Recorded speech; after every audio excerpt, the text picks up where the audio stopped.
Olympics 2024లో Pakistan athlete Arshad Nadeem javelin త్రోలో స్వర్ణ పతకం గెలిచిన విషయం తెలిసిందే.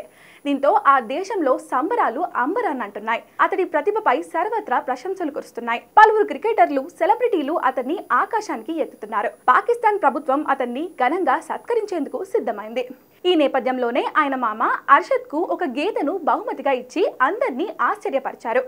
అర్షద్ గ్రామీణ ప్రాంతం నుంచి వచ్చినవాడు కాబట్టి గేదె బహుమతి ఆయనకు బాగా సరిపోతుందని, ఇదే గ్రామ సంప్రదాయం అని అతని మామ చెబుతున్నారు. ఈ బర్రె సంపద, సంతోషానికి ప్రతీకగా నిలుస్తుందని ఆయన మీడియాతో చెప్పారు. నదీం గ్రామంలో ఒక ఆచారం ఉందట.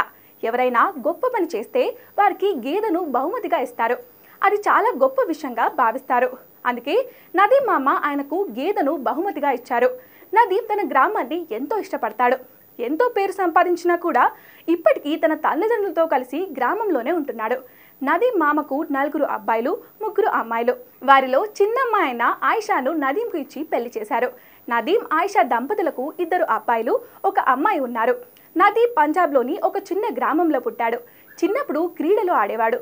మంచి ప్రతిభ ఉంది కాబట్టి నదీంకు గ్రామస్తులు, బంధువులు కలిసి డబ్బులు సేకరించి ఆయనకు ఇచ్చేవారు.